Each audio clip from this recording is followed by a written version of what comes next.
So ಯಾರೆಲ್ಲ ಬಾಣಂತಿಯರು ಇದ್ದೀರಾ, ಹೊಟ್ಟೆ ತುಂಬಾ ದೊಡ್ಡದಾಗಿದೆ, ಸೊ ಗೊಜ್ಜು ಕರಗ್ತಲ್ಲ ಅನ್ನೋರು ಫಸ್ಟ್ ಈ ವಿಡಿಯೋನ ಸೇವ್ ಮಾಡ್ಕೊಳ್ಳಿ. ಸೊ ಇಲ್ಲಿ 1 ಗ್ಲಾಸ್ ನೀರು ತಗೊಂತಾ ಇದೀನಿ ನೋಡ್ಬೋದು. ಈ 1 ಗ್ಲಾಸ್ ನೀರ್ನ ಕುದಿಸಿ 1/4 ಗ್ಲಾಸ್ ನೀರು ಮಾಡ್ಕೋಬೇಕು ನೀವು. ಸೊ ಇದಕ್ಕೊಂದು ಸ್ಪೆಷಲ್ ಇಂಗ್ರೀಡಿಯೆಂಟ್ಸ್ ಆಗ್ತಾ ಇದೀನಿ ನಾನು ಬಂದು ಕಾಡು ಜೀರಿಗೆ ಅಂತ.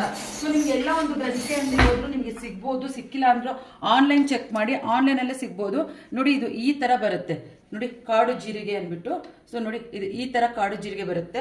ಈ ಒಂದು ಕಾಡು ಜೀರಿಗೆನ ನಾನು ಬಂದು ಇದು ತುಂಬಾನೇ ಕಹಿ ಇರುತ್ತೆ, ಹಾಗಾಗಿ ಬಂದು ಇಲ್ಲಿ 1/4 ಟೀ ಸ್ಪೂನ್ ಕಾಡು ಜೀರಿಗೆನ ನಾನು ಇಲ್ಲಿ ನೀರಲ್ಲಿ ಹಾಕೊಂತ ಇದ್ದೀನಿ. ಸೊ ಇದನ್ನ ಕುದಿಯೋದಿಕ್ ಬಿಡ್ತಾ ಇದ್ದೀನಿ.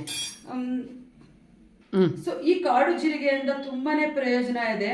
ಸೊ ಬಾಣಂತಿಗೆ ಹಾಲು ಕೂಡ ತುಂಬಾ ಚೆನ್ನಾಗಿ ಬರುತ್ತೆ.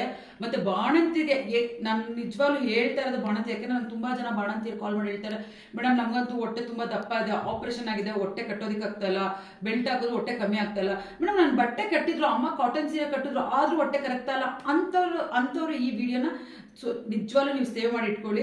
ಈ ಒಂದು ಕಾಡು ಜೀರಿಗೆ ಒಂದು ಪಾನೀಯನ ನೀವು ಬಂದು ಬೆಳಿಗ್ಗೆ ಮತ್ತೆ ರಾತ್ರಿ 2 ಟೈಮ್, ಬೆಳಿಗ್ಗೆ ಎದ್ದಾಗ ಖಾಲಿ ಹೊಟ್ಟೆಲೆ ಈ ಒಂದು ಜೀರಿಗೆನ 1 ಗ್ಲಾಸ್ ನೀರಿಗೆ ಹಾಕಿ ಕುದಿಸಿ 1 ಗ್ಲಾಸ್ ತಗೊಳ್ಳಿ. ತಿರ್ಗಾ ನೈಟ್ ಮಲಗಬೇಕಾದ್ರೆ ಹಾಗೆ 1 ಗ್ಲಾಸ್ ಬಿಸಿ ಬಿಸಿಯಾಗಿ ಕುಡಿದ ಮಲಗಿ. ಸೊ ಮಗುಗೆ ಹಾಲು ಕೂಡ ತುಂಬಾ ಚೆನ್ನಾಗಿ ಸೇರುತ್ತೆ.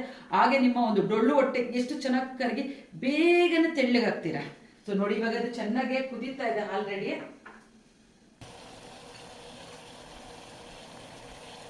ಇದು ತುಂಬಾ ಚೆನ್ನಾಗಿ ಕುದೀತಾ ಇದೆ. ಇದು ತುಂಬಾ ಕಹಿ ಇರೋದ್ರಿಂದ ಕಹಿ ಕುಡಿಯೋದಕ್ಕಾಗಲ್ಲ ಅಂದ್ಕೊಂಡು ನಾನಿಲ್ಲಿ ಚೆಚ್ಚಿಟ್ಕೊಂಡಿದ್ದೀನಿ. ನಾನು ಕಾಫಿ ಟೀಗೆಲ್ಲ ಬೆಲ್ಲನೇ ಯೂಸ್ ಮಾಡೋದು. ಸೊ ಇಲ್ಲಿ ನೋಡಿ ಇದ್ರೊಳಗೆ ಒಂದು ಸ್ವಲ್ಪ ನಾನು ಇಲ್ಲಿ ಬೆಲ್ಲ ಹಾಕ್ತಾ ಇದ್ದೀನಿ, ಯಾಕಂದ್ರೆ ಕಹಿ ಇದ್ರೆ ಕುಡಿಯೋದಕ್ಕಾಗಲ್ಲ ಅದಕ್ಕೋಸ್ಕರ. ಸೊ ನೋಡಿ ಇವಾಗ ಇಲ್ಲಿ ಬೆಲ್ಲನೂ ಕರಗಿದೆ, ಮತ್ತೆ ಇದು ಚೆನ್ನಾಗಿ ಕುದ್ದು ಇದ್ರ ಕಲರ್ ಕೂಡ ಚೇಂಜ್ ಆಗಿದೆ. ಸೊ ನೋಡಿ ಇದನ್ನ ಒಂದು ಗ್ಲಾಸ್ ನಾನಿಲ್ಲಿ ಶಿಫ್ಟ್ ಮಾಡ್ತಾ ಇದ್ದೀನಿ. ನೋಡಿ ಕಲರ್ ನೋಡಿ ನೀವೇ ನೋಡ್ಬೋದು ಹೇಗಿದೆ ಅಂತ. ಸೊ ಇದನ್ನ ಬೆಳಿಗ್ಗೆ ಎದ್ದಿದ ತಕ್ಷಣ ನೀವು ಬೆಳಿಗ್ಗೆ 1 ಗ್ಲಾಸು, ರಾತ್ರಿ 1 ಗ್ಲಾಸ್ ಕುಡೀರಿ. ಬೆಲ್ಲ ನಿಮ್ಗೆ ಇಷ್ಟ ಆಗಿಲ್ಲ ಅಂದ್ರೆ ಜೇನುತುಪ್ಪ ಹಾಕಿ ಕುಡಿಬೋದು. ಬೇಗ ಈ ಟಿಪ್ಸ್